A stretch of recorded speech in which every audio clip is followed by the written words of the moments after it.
नमस्कार साथियों, आप सभी का स्वागत है आपके अपने यूट्यूब परिवार सीक्रेट स्टडी में। साथियों, आज के अपने इम्पोर्टेंट क्वेश्चन है। पहला है, राजस्थान विधानसभा में बीजेपी सरकार ने अपना मुख्य सचेतक किसे बनाया है?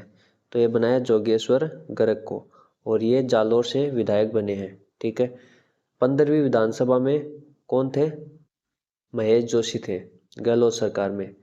और मुख्य सचेतक का मतलब क्या होता है? सदन में वह प्राधिकारी जिससे सदस्यों के मन की बात जानने की अपेक्षा की जाए।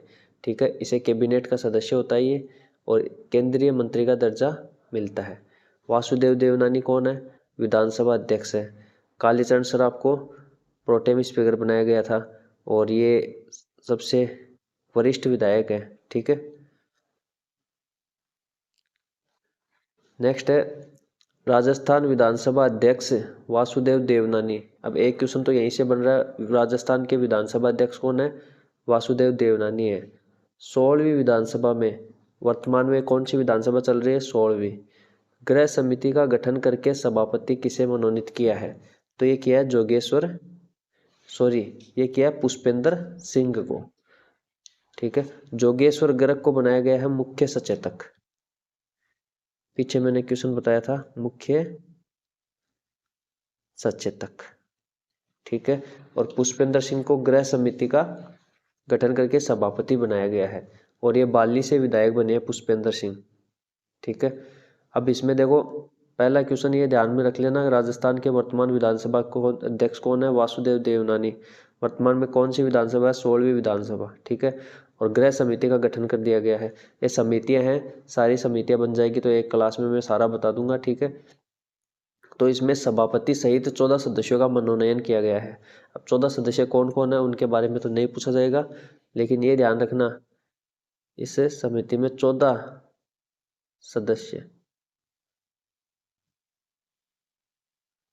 सभापति सहित है। ठीक है ना, तो इसमें कंफ्यूज नहीं होना है। और ये अब आपको दो नाम ध्यान में रखना, जोगेश्वर गर्ग मुख्य सचेतक, पुष्पेंद्र सिंह गृह समिति गठन करके उसका सभापति। ठीक है। और बाकी ये जो कैबिनेट मंत्री वो बने थे, मैंने उसकी क्लास देती थी, वो नाम अच्छे से रट लेना, कौन कृषि मंत्री है, कौन वित्त मंत्री है, सारे याद कर लेना, क्योंकि आने वाले कई क्वेश्चन में वो नाम आएंगे सामने, तो उसमें आप कन्फ्यूजन नहीं होगे, और एग्जाम में, आने वाली एग्जाम में सारी में उसमें क्वेश्चन आएंगे। ठीक है। नेक्स्ट क्वेश्चन है अपना, पुलिस थानों में आपराधिक प्रवृत्तियों के प्रकरणों के अधिक से अधिक निस्तारण में राजस्थान में कौन सा जिला पहले स्थान पर रहा है? तो ये रहा है सलूम्बर। अब इसमें कंफ्यूज नहीं होना है। पाली, मैंने पिछली क्लास में बताया था, पाली महिलाओं पर होने वाले अपराधों के निस्तारण में पहले नंबर पर रहा था, लेकिन इसमें पूछा पुलिस थानों में आपराधिक प्रकरणों के अधिक से अधिक निस्तारण में, तो ये सलूम्बर जो नया जिला बनाया गया है। तो अब देख लो, नए जिले के अनुसार ये क्वेश्चन बनने लग गए ना, तो आने वाली एग्जाम में नए इससे ऐसे ही क्वेश्चन बनेंगे। ठीक है ना। नेक्स्ट है, रक्षा मंत्रालय ने देश की 62 सैन्य छावनियों को समाप्त करने का फैसला लिया है, जिसमें राजस्थान से कौन सी सैनिक छावनी को समाप्त किया गया? तो ये राजस्थान में लास्ट बची थी नसीराबाद, उसको समाप्त कर दिया गया है, मिलिट्री स्टेशन में उसको बदला जाएगा। एक तो ये ध्यान में रखना, देश की 62 सैन्य छावनियों को समाप्त करने का फैसला किया, उसमें राजस्थान की नसीराबाद शामिल है। ठीक है। और ये सैनिक छावनियाँ, ये मैंने आपको उसमें क्लास में बता दूंगा, हिस्ट्री क्लास में अच्छे से, नसीराबाद, नीमच, देवली, एरिनपुरा। ठीक है। नेक्स्ट है, स्वच्छ सर्वेक्षण रिपोर्ट 2023 में उत्कृष्ट कार्य करने के लिए प्रदेश से कितने शहरों का चयन हुआ है? तो ये हुआ 2 शहरों का चयन हुआ है। कौन कौन से का हुआ है? ये देखो, नगर पालिका या बड़े निकायों में नगर निगम हेरिटेज जयपुर का चयन हुआ है, और नगर पालिका या छोटे शहरों में डूंगरपुर का हुआ है। ठीक है। आवासन एवं शहरी कार्य मंत्रालय भारत सरकार की ओर से 11 जनवरी 2024 को नई दिल्ली में समारोह में राष्ट्रपति द्रौपदी मुर्मू द्वारा दिया जाएगा, और ये स्वच्छ भारत मिशन 2.0 के तहत हुआ है। नेक्स्ट है, राजस्थान में 67वीं राष्ट्रीय स्तरीय लॉन टेनिस प्रतियोगिता का शुभारंभ कहाँ किया गया है? तो ये किया गया जोधपुर में। अभी ये राष्ट्रीय स्तर की कई प्रतियोगिताएं चल रही है, कबड्डी प्रतियोगिता, लॉन टेनिस है, और भी काफ़ी चल रही है। तो इसमें आप कंफ्यूज नहीं होना है, अच्छे से ध्यान में रखो। जो राजस्थान में जिसका आयोजन हो रहा है ना, वो इम्पोर्टेंट है ज़्यादा, और बाकी भी थोड़ा थोड़ा आप देख लेना। डेली में क्लास में बताता रहूँगा, आप तो चिंता मत करो। तो ये जोधपुर में हो रहा है, ये ध्यान रखना है। और ये कब 7 से 13 जनवरी तक होगा। शुभारंभ केंद्रीय मंत्री गजेंद्र सिंह शेखावत ने किया, और इसमें 23 राज्यों की टीमों ने भाग लिया। ठीक है। नेक्स्ट है, पलासनी जोधपुर में स्थित संत चिड़ियादास जी की चर्चित पीठ किस संप्रदाय से संबंधित है? तो ये नाथ संप्रदाय से है। अब ये जो संप्रदाय वाली क्वेश्चन जो चैप्टर है ना कला संस्कृति में, उससे रिलेटेड क्वेश्चन है, तो वहाँ पे ये क्वेश्चन आ सकता है। ठीक है, और ये चर्चा में हो गया है। अब ये पूछा जा सकता है कि जो संत चिड़ियानाथ जी की चर्चित पीठ है कहाँ पे है? तो पलासनी जोधपुर में। और किस संप्रदाय से? नाथ संप्रदाय से। 2 प्रकार से क्वेश्चन बन सकता है। ठीक है, और ये चर्चा में क्यों है? क्योंकि 3 जनवरी 2024 को यूपी के मुख्यमंत्री आदित्यनाथ योगी जी यहाँ पे आए थे, इसलिए ये चर्चा में आ गई थी। नेक्स्ट क्वेश्चन है, राजस्थान के किस बायोलॉजिकल पार्क में 2024 में रेप्टाइल व नॉकटर्नल प्रजातियों को भी देख सकेंगे? तो किस में देख सकेंगे? सज्जनगढ़ बायोलॉजिकल पार्क में, जो कहाँ पे? उदयपुर में। माचिया सफारी बायोलॉजिकल पार्क कहाँ है? जोधपुर में। नाहरगढ़ बायोलॉजिकल पार्क कहाँ है? जयपुर में। अबेड़ा बायोलॉजिकल पार्क कहाँ है? कोटा में। इनके बारे में मैंने डिटेल में कई बार बता दिया है। ठीक है। नेक्स्ट है, माध्यमिक शिक्षा विभाग बीकानेर के नए निदेशक नियुक्त किए गए हैं। तो ये किए गए आशीष मोदी। और जो सीताराम जाट है ये प्रारंभिक शिक्षा निदेशक, प्रारंभिक शिक्षा निदेशक। और विश्व मोहन शर्मा ये मिड डे मील के नए आयुक्त बने हैं। ठीक है। नेक्स्ट है, हैदराबाद में आयोजित 42वीं अखिल भारतीय पुलिस घुड़सवारी चैंपियनशिप एवं माउंटेन पुलिस ड्यूटी मीट में राजस्थान टीम के खिलाड़ियों ने कुल कितने पदक जीते हैं? तो ये जीते हैं 12। ठीक है, 12 में 3 स्वर्ण, 6 रजत और 3 कांस्य। स्वर्ण में 3, कांस्य में 3, और 3 3 6 होते हैं, तो 6 रजत। ये ध्यान रखना। ठीक है। और इसमें ये थोड़ा सा हल्का सा फैक्ट ध्यान में रखना, इसमें बेस्ट राइडर ऑफ चैंपियनशिप में मेवाड़ चैलेंज ट्रॉफी से नवाजा किसे गया है? जितेंद्र सिंह, जो उप निदेशक को। इसमें best horse of the championship and Chetak trophy से नवाजा गया है राजस्थान पुलिस की घोड़ी रूही को।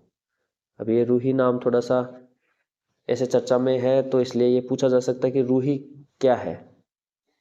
तो राजस्थान पुलिस की घोड़ी ऐसे भी आ सकता है, इसलिए ये फैक्ट में लेके आया हूँ। कई बार ऐसे क्वेश्चन बन जाते हैं। नेक्स्ट है, वर्तमान में 16वीं विधानसभा में कांग्रेस की कुल कितनी सीटें हैं? तो वर्तमान में अब 70 हो गई है। ठीक है, ध्यान में रखना। जब 199 विधानसभा सीटों पर हुए थे, तब बीजेपी की 115, कांग्रेस की 69। ठीक है, और अब एक सीट पर और हो गया, तो वहाँ पे कांग्रेस जीत गई है, तो बीजेपी की 115, कांग्रेस की 70 सीटें हो गई है। ठीक है, तो इसमें आपको कोई कंफ्यूजन नहीं होनी चाहिए। और बाकी 15 सीटें अदर की हो गई है। ठीक है, तो इसमें अदर में कितनी कितनी सीटें जीती है सारी मैंने आपको बता रखी है क्लास में, और वो वीडियो नहीं देखा तो देख लेना, प्लेलिस्ट में है। उसमें मैंने किस सीट पे कौन जीता था सारा उसमें बता रखा है। तो अभी बीजेपी की 115 है, कांग्रेस की 70 है, अन्य की 15 है। और ये 70वीं सीट जो श्री करणपुर विधानसभा सीट से जो गंगानगर की है, वहाँ से कांग्रेस के रूपिंदर सिंह कुन्नर जीत गए हैं, जो गुरमीत सिंह कुन्नर के बेटे हैं। और वहाँ से हारे हैं सुरेंद्र पाल सिंह टीटी, जिनको मंत्री बनाया गया था बीजेपी की तरफ से। तो इसमें कंफ्यूज नहीं होना है, अच्छे से ध्यान में रखना है। ठीक है। तो ये आज के अपने इम्पोर्टेंट क्वेश्चन हो गए। वीडियो अच्छा लगा हो तो लाइक करें, कमेंट करें और ज़्यादा से ज़्यादा अपने फ्रेंड्स को सबको शेयर करें और ज़्यादा से ज़्यादा अपना परिवार बनाओ, ठीक है। और पहली बार चैनल पे आए तो सब्सक्राइब करके ये घंटी के निशान पे क्लिक कर लेना, ताकि जब भी वीडियो आएगा नोटिफिकेशन आपके पास में आ जाएगा। और ये टेलीग्राम ज्वाइन कर लेना सीक्रेट स्टडी के नाम से, सीक्रेट स्टडी, ये लोगो मिलेगा, ठीक है। तो यह डिस्क्रिप्शन में लिंक है, वहाँ पे जाके आप ज्वाइन कर लेना। इस पर डेली नोटिफिकेशन वगैरह जो भी एग्ज़ाम से रिलेटेड कोई भी सूचना होती है सारी इसमें डाली जाती है, क्वेश्चन वगैरह डाले जाते हैं। तो ये आप ज्वाइन कर लेना, यहाँ से क्वेश्चन की प्रैक्टिस कर लेना। और करंट अफेयर्स, करंट जीके आपको पता है, शिक्षक भर्ती कोई सी भी हो सब में आता है। पशु परिचर संगणक, ASO, RAS, रिट, LDC, ग्राम सेवक, पटवारी, सूचना सहायक, कोई भी एग्ज़ाम हो सब में आता है, ठीक है। तो करंट जीके डेली आप देखो और ज़्यादा से ज़्यादा बेनिफिट लो इसका, ठीक है। अभी 2024 में काफ़ी वैकेंसी आने वाली है, शिक्षकों को भी काफ़ी पद खाली है, तो शिक्षक भर्ती भी बहुत बड़ी आने वाली है। फर्स्ट ग्रेड की भी लगभग 10-15 हज़ार पोस्ट आएगी, क्योंकि 21,000 के लगभग पोस्ट खाली है। सोचो बहुत बड़ी भर्ती आने वाली है। पशु परिचर की 5-6 हज़ार पोस्ट आने वाली है, ये तो आई हुई है लेकिन अभी ये अब, और पटवारी की 3,000 पोस्ट आने वाली है, उसके लिए चर्चा चल रही है, प्रोसेस में चल रही है वो भर्ती। तो काफ़ी वैकेंसी आने वाली है, लगातार मेहनत करते रहो। करंट अफेयर्स डेली पढ़ो, क्योंकि राजस्थान करंट अफेयर्स हर एग्जाम में आता है। बाकी आप जो जिस एग्ज़ाम की तैयारी कर रहे हो उसका जो सिलेबस है वो पढ़ लो, और वो आप एग्ज़ाम आने के बाद में भी आप चालू कर सकते हो। बट अभी से चालू कर लो तो अच्छा है, लेकिन जो एग्ज़ाम आ जाए तब कर सकते हो। लेकिन करंट अफेयर्स रेगुलर पढ़ो, क्योंकि करंट अफेयर्स 10-20-15 दिन में नहीं होता है, इसमें रेगुलर बने रहना पड़ता है, ठीक है। और यहाँ से आपकी जो भी हेल्प हो सकेगी सारी हेल्प की जाएगी, जो भी क्लासेस है सारी अवेलेबल करवा दी जाएगी। बस आपसे रिक्वेस्ट यही है, ज़्यादा से ज़्यादा अपना परिवार बनाओ, ताकि इस पे और भी क्लासें अपन रेगुलर चला सके। ये मैंने आपको पहले भी बोला था, अब भी बोल रहा हूँ। और यहाँ से PDF वगैरह भी मिल जाएगी आपको, और जो भी नोट्स वगैरह वो भी सारे अवेलेबल हो जाएंगे। लेकिन यही है, आपको मैंने बोला था कि अभी मैं अकेला हूँ करने वाला, क्योंकि कोई टीम नहीं है। और आपको पता है कि जो शुरुआत करते हैं ना तब कोई साथ नहीं देता है, लेकिन जब जब उसमें सक्सेस मिल जाती है ना तो तब सब साथ देते हैं। तो इसलिए अभी हमारे पास टीम नहीं है, लेकिन जैसे ही थोड़ा सा अपना परिवार हो जाएगा ना, 1,000-2,000 सब्सक्राइबर, फिर बाद में अपनी टीम बन जाएगी। क्योंकि अभी किसी को बोल भी नहीं सकते और कोई साथ भी नहीं देगा, आपको पता है। ये तो 100% सत्य है कि शुरुआत अपन को ही करनी पड़ती है। पढ़ाई के लिए शुरुआत आपको ही करनी पड़ेगी। अगर आप लग जाओगे कहीं पे भी, फिर बाद में आपके आगे पीछे सब हो जाएंगे। तो इसलिए यही है, अपना परिवार बनाओ, और आप और हम मिलके बहुत कुछ करेंगे यहाँ से, ठीक है। आप सोच भी नहीं सकते हो, ठीक है। ऐसे नहीं है कि यूट्यूब चैनल ऐसे स्टार्ट नहीं है कि भाई यहाँ से कुछ कमाने के लिए, वो इसलिए नहीं किया है क्योंकि मेरा तो एक शौक भी है पढ़ाने का, और मैं कुछ करना चाहता हूँ सबसे अलग हटके, इसलिए ये शुरुआत की गई है। इसमें आप लोगों का साथ चाहिए, तो आप लोग साथ दो, ठीक है। मिलते हैं अपन नेक्स्ट क्लास में, तब तक के लिए जय हिंद, वंदे मातरम।